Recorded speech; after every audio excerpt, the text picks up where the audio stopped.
तालिबानी संकट पर मंथन, दिल्ली में होगी एनएसए की बैठक, पाकिस्तान को भी न्योता।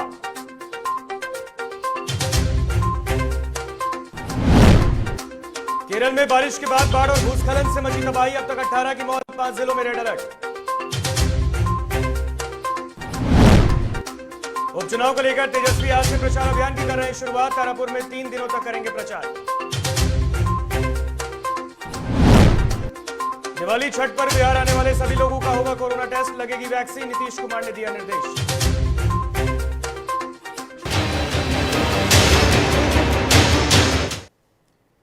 नमस्कार, आप देख रहे हैं डीटीवी भारत और मैं हूं आपके साथ ऋतिक। खबरें विस्तार से।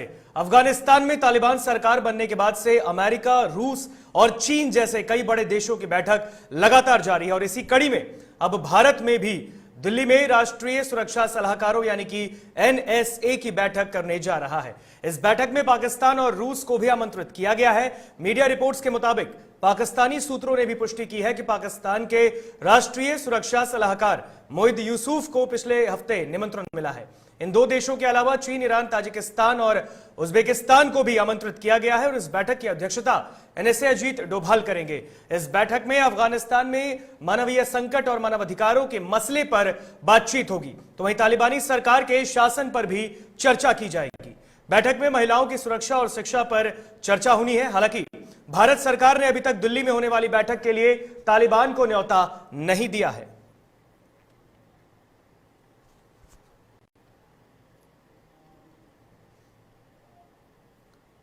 केरल में हो रही भारी बारिश लोगों के लिए जानलेवा साबित हो गई है। भारी बारिश के बाद केरल के 5 जिलों में बाढ़ जैसे हालात हैं। कोट्टायम, पथनमथिट्टा, एर्नाकुलम, इडक्की और त्रिशूर में बारिश का रेड अलर्ट जारी किया गया और इसके अलावा 7 जिले ऐसे हैं जहां ऑरेंज अलर्ट जारी की गई है। जानकारी के मुताबिक तेज बारिश के चलते अब तक 18 लोगों की मौत हो चुकी है, जबकि कोट्टायम और इडुक्की जिलों के पहाड़ी इलाकों में भूस्खलन में 22 लोगों को लापता होने की भी आशंका है। केरल में बारिश के कारण बिगड़े हालात को देखते हुए राज्य सरकार ने राहत और बचाव कार्य के लिए सेना की मदद मांगी है। देश के इस दक्षिणी राज्य में बारिश के चलते हुई घटनाओं में कई लोगों के घायल होने की खबर है।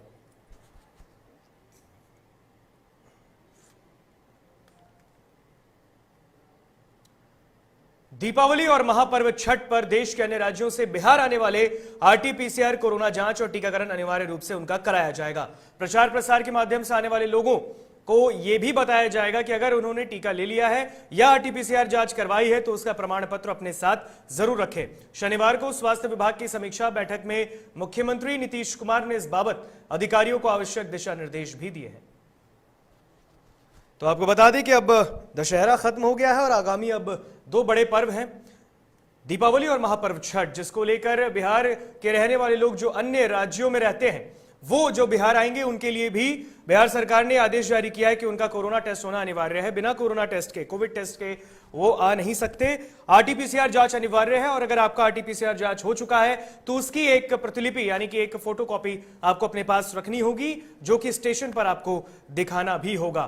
तो यानी कि अब महापर्व छठ भी आने वाला है, दीपावली आने वाली है। ऐसे में जो दूर रहते हैं बिहार से, जो बिहार के हैं, जो अलग अलग राज्यों में रहते हैं, वो घर जो आना चाहते हैं पर्व में, उनके लिए ये बहुत बड़ी खबर है कि कोरोना टेस्ट के बगैर उन्हें सफर नहीं करने दिया जाएगा। बात उपचुनाव की कर लेते हैं। उपचुनाव को लेकर नेता प्रतिपक्ष तेजस्वी यादव आज से प्रचार अभियान कर रहे हैं।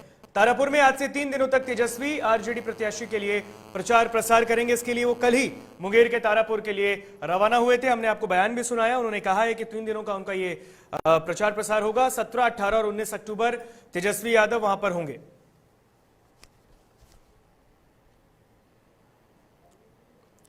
तो तेजस्वी यादव तारापुर पहुंच गए हैं और तारापुर में आज से वो चुनाव प्रचार प्रसार करेंगे आरजेडी उम्मीदवार के लिए।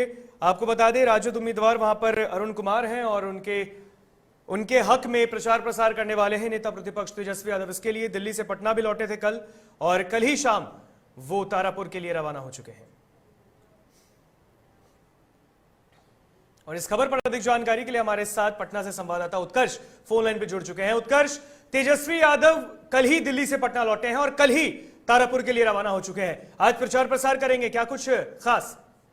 जी बिल्कुल ऋतिक, बीते दिन ही नेता प्रतिपक्ष पहले वो तारापुर जाएंगे और 3 दिनों का दौरा है। आपको बता दें कि आज, कल और परसों यानी कि 3 दिन वो तारापुर रहेंगे और तमाम उन पंचायतों का, उन प्रखंडों का दौरा करेंगे जो तारापुर विधानसभा के अंदर आता है। उनके साथ कई बड़े नेता राजद के गए हैं, चेतन आनंद हैं, शक्ति सिंह यादव हैं, संजय यादव हैं और तमाम बड़े नेता वहां गए हुए हैं। रतलाल यादव भी उनके साथ गए हैं, दानापुर के विधायक हैं। तो जो रणनीतियां बनाई जा रही हैं चुनाव को लेकर, क्योंकि लालू प्रसाद यादव के भी आने का फिलहाल कोई आसार नहीं दिख रहा है, क्योंकि राबड़ी देवी ने भी बीते दिन बयान दिया था कि वो नहीं आएंगे। तो जो जितने भी समीकरण है उसको देखते हुए राबड़ी देवी ने उत्कर्ष कहा है कि लालू प्रसाद यादव नहीं आ सकते। हालांकि तेजस्वी ने भी कल एयरपोर्ट पर कहा कि पिताजी की तबीयत ठीक होगी तभी वो आएंगे। लेकिन तेज प्रताप यादव ने इधर कांग्रेस उम्मीदवार को भी समर्थन देने का ऐलान कर दिया है कुशेश्वर स्थान में। जी बिल्कुल, अंतर कलह जो थी पहले वो कांग्रेस और राजद में थी, लेकिन अब दोनों भाइयों के बीच भी दिख रही है। जिस तरीके से तेज प्रताप यादव ने रूप से कह दिया है प्रेस रिलीज जारी करके कि वो कांग्रेस के प्रत्याशी का जो कह लें कि उम्मीदवार जो है उनके लिए स्टार प्रचारक बनेंगे, प्रचार करेंगे, तो कहीं ना कहीं ये दोनों भाइयों के बीच जरूर कलह देखने को मिल रही है और इस राजद को काफी ज्यादा नुकसान होगा। राजद को नुकसान होगा, लेकिन इसको लेकर क्या लगता है आपको, कोई मंथन तेजस्वी यादव कर रहे हैं? क्योंकि कल ही वो दिल्ली से पटना लौटे थे, आज तारापुर के लिए रवाना होने वाले थे, लेकिन कल ही शाम को वो रवाना हो चुके हैं, यानी कि कोई बहुत बड़ी रणनीति तेजस्वी तय कर रहे हैं। जी बिल्कुल, रणनीति जरूर तय कर रहे हैं। हालांकि जो उनके पिता है लालू प्रसाद यादव, वो जरूर कर रहे हैं तेज प्रताप यादव को मनाने का, क्योंकि जिस तरीके से पिछले बार भी उन्होंने एक जो प्रत्याशी थे, जो निर्दलीय प्रत्याशी थे, उनको समर्थन देने की बात कही थी, तो तेजस्वी यादव ने उन्हें पार्टी में शामिल कर लिया था, नॉमिनेशन वापस करवा था। लेकिन अब जो कलह देखने को है, ये जरूर लालू प्रसाद यादव के बिना सुलह नहीं हो सकती है। ऋतिक, लालू प्रसाद यादव के बिना सुलह नहीं हो सकती। उत्कर्ष, एक आखिरी सवाल आपका, पिता को लेकर भी तेज प्रताप यादव काफी नर्म रहे हैं, हालांकि उनकी माता के साथ उनकी तस्वीरें भी आई सामने। क्या लगता है राबड़ी देवी तेज प्रताप को मनाने में नाकामयाब रही, जो इसलिए उन्होंने कुशेश्वर स्थान पर कांग्रेस उम्मीदवार को ही समर्थन देने का ऐलान कर दिया? जी बिल्कुल, कुशेश्वर स्थान से समर्थन देने का ऐलान तो जरूर कर दिया है, लेकिन जो कहा जा सकता है कि राबड़ी देवी जिस क्रम में पटना आई थी, कोशिश जरूर की, लेकिन कहा जा सकता है जो स्थितियां बनी हैं उसको देखकर जरूर लगता है कि इस बार डैमेज कंट्रोल होने के कोई आसार नहीं दिख रहे हैं। जी उत्कर्ष, बहुत बहुत शुक्रिया आपका अधिक जानकारी के लिए। तो उत्कर्ष अधिक जानकारी हमसे पटना के संवाददाता साझा कर रहे थे। तो आज से प्रचार अभियान की शुरुआत करने वाले हैं तेजस्वी यादव। तेजस्वी यादव तारापुर पहुंच गए हैं और तारापुर में आज से 3 दिनों के लिए वो रहने वाले हैं। बिहार विधानसभा की 2 सीटों पर होने वाले उपचुनाव को लेकर घमासान जारी है। आरजेडी के सुप्रीमो लालू यादव के बेटों तेज प्रताप यादव और तेजस्वी यादव के बीच खींचतान लगातार जारी है। ऐसे में तेज प्रताप ने अपने संगठन छात्र जनशक्ति परिषद के माध्यम से कांग्रेस को समर्थन देने की घोषणा कर अपनी पार्टी आरजेडी को चौंका दिया। उन्होंने कुशेश्वर स्थान सीट पर कांग्रेस के उम्मीदवार अतिरेक कुमार को समर्थन देने का ऐलान कर दिया। हालांकि तारापुर सीट पर उन्होंने आरजेडी के उम्मीदवार अरुण कुमार को ही समर्थन देने का ऐलान किया है।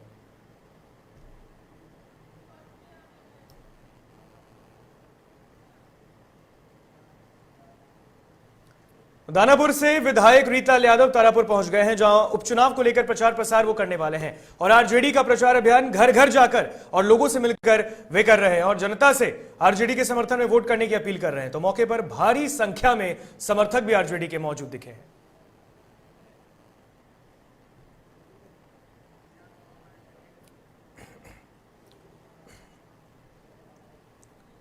इस खबर पर अधिक जानकारी के लिए हमारे साथ मुंगेर से संवाददाता इम्तियाज फोन लाइन पर जुड़ चुके हैं। इम्तियाज, तेजस्वी यादव खुद तारापुर में हैं और आरजेडी विधायक रीतालाल यादव ने आज प्रचार प्रसार करना भी शुरू कर दिया है। कैसी तस्वीर आप वहां पर अभी देख रहे हैं उपचुनाव को लेकर? देखिए, जहां तक हम बात कर रहे हैं, तेजस्वी यादव जी ने अपना कैंपेनिंग शुरू कर दिया है, लोगों से जनसंपर्क अभियान चालू कर दिया है और इलाके का दौरा कर रहे हैं।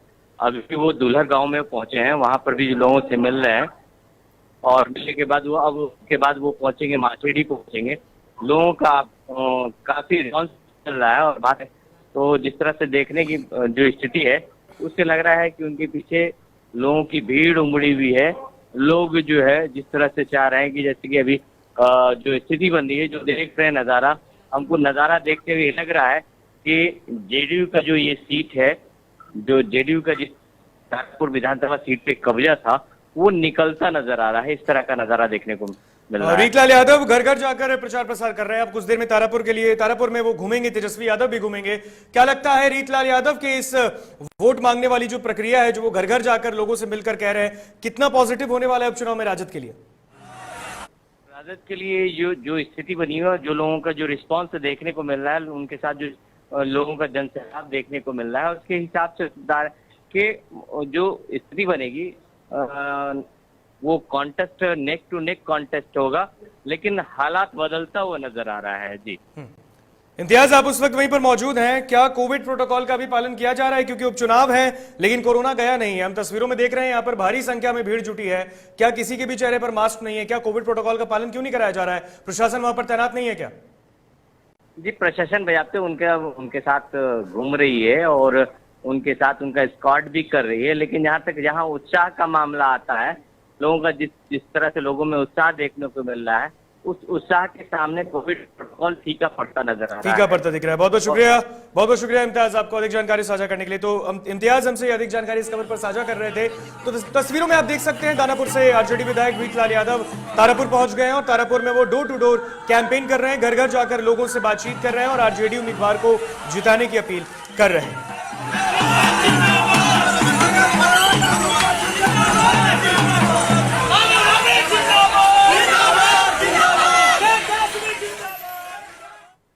स्वतंत्र प्रत्याशी संजय कुमार और बिहार जस्टिस पार्टी के प्रत्याशी मोहम्मद जसीम ने तारापुर विधानसभा निर्वाचन उपचुनाव से अपना नाम निर्देशन पत्र वापस ले लिया है। स्वतंत्र प्रत्याशी संजय कुमार ने कहा कि आरजेडी के समर्थन में उन्होंने नाम वापस लिया है।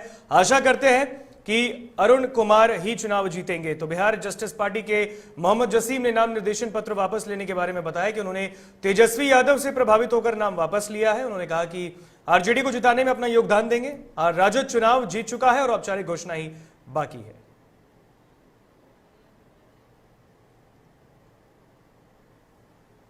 राजद के समर्थन में वापस ले लिए हैं और विश्वास रखते हैं जिताने के लिए, अरुण शाह जी के लिए। क्या करेंगे जिताने के लिए? जान प्राण लगा देंगे कि क्या करेंगे, जान प्राण लगा देंगे, जीत के जाएंगे। नामांकन किए थे? जी मैं नामांकन किया था। आज नामांकन वापस ले लिए? जी मैंने वापस ले लिया। क्यों वापस ले लिया सर? मैं साहब मलिक एवं अविनाश भैया और जो है तेजस्वी भाई के निर्देशन में, उनके विचार से प्रभावित होकर मैंने अपना नामांकन। दरभंगा के काली मंदिर के पुजारी की हत्या पर पूर्व हायाघाट विधायक अमरनाथ गामी सरकार पर हमला बोले हैं। उन्होंने कहा कि नशीली पदार्थ के सेवन कर हत्यारों ने पुजारी की हत्या की है। इससे यह साबित होता है कि शराबबंदी के बाद भी नशीला पदार्थ का सेवन समाज में एक आम प्रचलन बन चुका है। दरभंगा शहर में लॉ एंड ऑर्डर नाम की चीज ही नहीं बची है। सभ्य समाज के लिए ये कलंक है। मंदिर का पुजारी भी दशहरा के समय में नवमी के दिन मंदिर प्रांगण में उनका हत्या हो जाता है। हत्यारा कोई पेशेवर अपराधी नहीं है, सभ्य परिवार से जुड़े बच्चे हैं और हत्या करके आप समझ सकते हैं जिसके पास आर्म्स होता है तो दिन में भारी भीड़ के सामने गोली चलाते भाग जाते हैं। वो बच्चा नशा का आदी था, हत्या को अंजाम देने के बाद भी भाग नहीं सका। इसका मतलब है कि समाज के अंदर नशा इतना ज़्यादा व्याप्त है और समाज को नशेरी बनाने में सरकार का योगदान है। मुंगेर पुलिस ने डीलर के बेटे हत्याकांड का खुलासा कर दिया है। पुलिस ने मुख्य आरोपी सहित 3 लोगों को इसमें गिरफ्तार किया है। बताया जा रहा है कि पैसे के लेन देन में विकास ने अपने सहयोगी के साथ मिलकर घटना को अंजाम दिया। हत्या में प्रयुक्त हथियार और मृतक का क्षतिग्रस्त मोबाइल बरामद भी हुआ है। मामले में एसपी ने बताया कि 14 अक्टूबर की रात धरहरा थाना क्षेत्र में डीलर के बेटे की हत्या अपराधियों ने धारदार हथियार से गला काट कर की थी।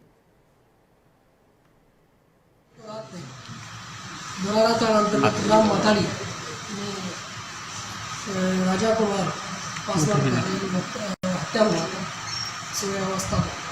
उसका हमारा डीएस के साथ के नेतृत्व में बड़ा थानाध्यक्ष बनाना और जमालपुर बना थानाध्यक्ष ये सब लोग मिल के उन्होंने उस केस का उद्भेदन किया है। तो इसके हिसाब से कि जो विकास कुमार जो नामजद अभियुक्त उनको पकड़ के पूछताछ किया गया था, तो उन्होंने और 2 नाम बताया कि नीतीश कुमार और दीपक कुमार, तीनों माताड़ी के हैं। ये लोगों को पकड़ के पूछताछ किया गया, तो उन्होंने अपने स्वीकार किया कि इन्होंने इसका हत्या की। बेगूसराय में मामूली विवाद में पिता और बड़े भाई ने युवक की जमकर पिटाई की, जिससे वो गंभीर रूप से जख्मी हो गया है, जिसका इलाज सदर अस्पताल में चल रहा है। घटना परिहारा थाना क्षेत्र के बहुआरा गांव की है। पीड़ित ने बताया कि वह बाहर में रहकर मजदूरी करता है और दुर्गा पूजा में वो अपने घर आया था। बीती रात उसके पिता और बड़े भाई ने उसके जमा पैसे की मांग करने लगे और पैसे देने से मना करने पर दोनों ने मिलकर उसकी पिटाई की। बीच बचाव में आई उसकी मां पत्नी की भी पिटाई की गई है और 80,000 रुपए छीन लिए गए।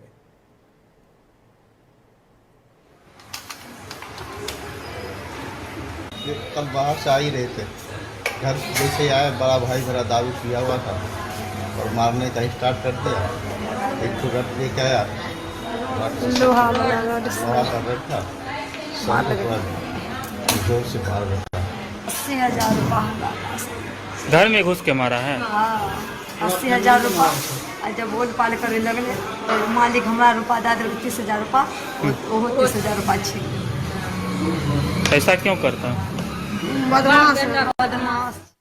मुजफ्फरपुर में तेज रफ्तार कंटेनर ने 2 लोगों को रौंद दिया, जिससे मौके पर एक की मौत हो गई जबकि एक बुरी तरह घायल है, जिसका सदर अस्पताल में इलाज चल रहा है। घटना मनियारी थाना क्षेत्र की है, जहां NH 28 पर एक अज्ञात तेज रफ्तार कंटेनर ने बाइक सवार 2 युवकों को अहले सुबह रौंद दिया, जिससे मौके पर एक की मौत हुई तो दूसरा गंभीर रूप से जख्मी है। सूचना के बाद घटनास्थल पर पहुंची पुलिस ने मौके पर हंगामा कर रहे लोगों को शांत कराया है। सूचना मिली कि चिल्ड्रन स्कूल के आसपास जो है एक्सीडेंट हुआ है। सूचना पाकर हम दल के साथ आए तो देखे कि एक व्यक्ति का डेड बॉडी पड़ा हुआ है। एक व्यक्ति लग रहा था कि जिंदा है, उसको एम्बुलेंस से इलाज हेतु अविलंब भेजे हैं और डेड बॉडी को उठाकर ले जा रहे हैं। नाम पता का सत्यापन किया गया। औरंगाबाद के मदनपुर थाना क्षेत्र के फुलवरिया गांव में युवती के साथ 5 लोगों ने गैंगरेप किया है, जिसके बाद युवती की हालत गंभीर बताई जा रही है, जिसका इलाज सदर अस्पताल में जारी है। तो पुलिस ने 3 लोगों को गिरफ्तार किया है और पूरे मामले की जांच पड़ताल कर रही है।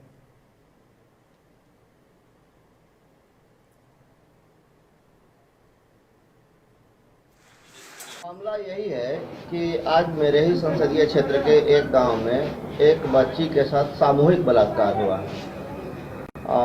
बहुत ही घृणित अपराध है, ये मानवता के विरुद्ध ये अपराध है और ऐसे किसी दरिंदे को किसी भी कीमत पर बख्शा नहीं जाना चाहिए। बहन कल दोपहर को बोली फ्रेंड के यहाँ जा रही है, बोली अब बोलने के बाद गई तो फ्रेंड के यहाँ गई तो देर बजे तक नहीं आ पाई। तो हम लोग कॉल किए तो उसका कॉल है तो कॉल किए तो ढूंढने लगे तो कहीं मिली नहीं।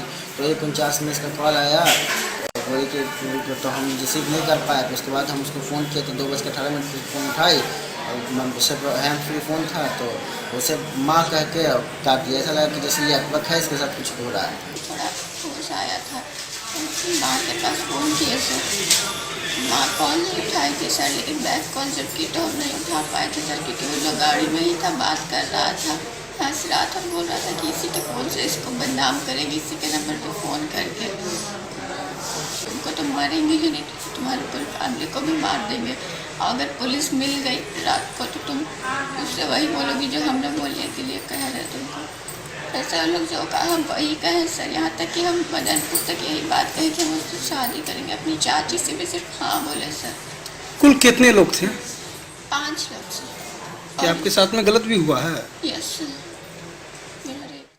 राजधानी पटना में बीच सड़क पर प्यार का हाई वोल्टेज ड्रामा देखने को मिला है। पटना के गौरीचक इलाके में प्रेमिका को लेकर भाग रहे प्रेमी को लड़की के भाई ने पकड़कर बीच सड़क पर जमकर पीटा है, जिसके बाद काफी देर तक बीच सड़क पर हाई वोल्टेज ड्रामा चलता रहा। बाद में स्थानीय लोगों के बीच बचाव के बाद जाकर यह मामला शांत हुआ और लड़की के भाई ने लड़की को पीटने के बाद बहन को जबरन घर लेकर चला गया।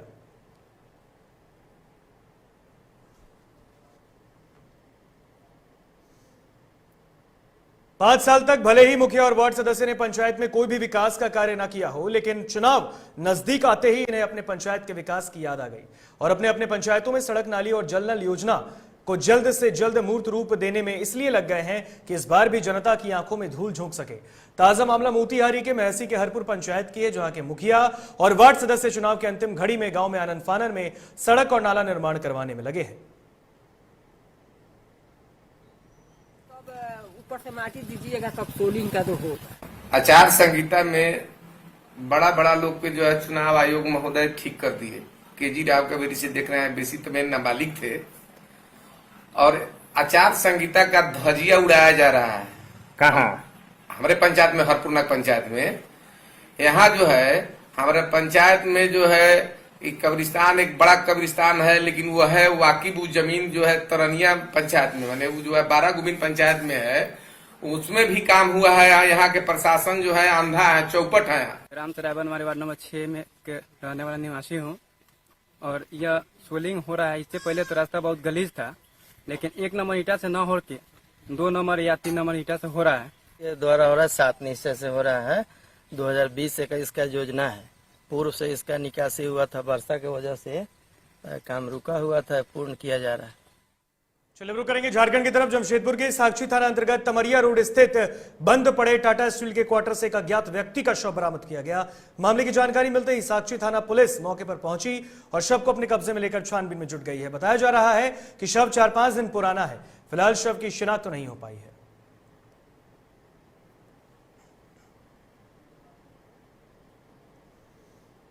आजादी के 75 वर्ष पूरे होने पर मनाए जा रहे अमृत महोत्सव के तहत देश की 3 सेनाओं के साथ जवानों द्वारा ग्वालियर से दिल्ली के लिए 350 किलोमीटर की दौड़ की जा रही है।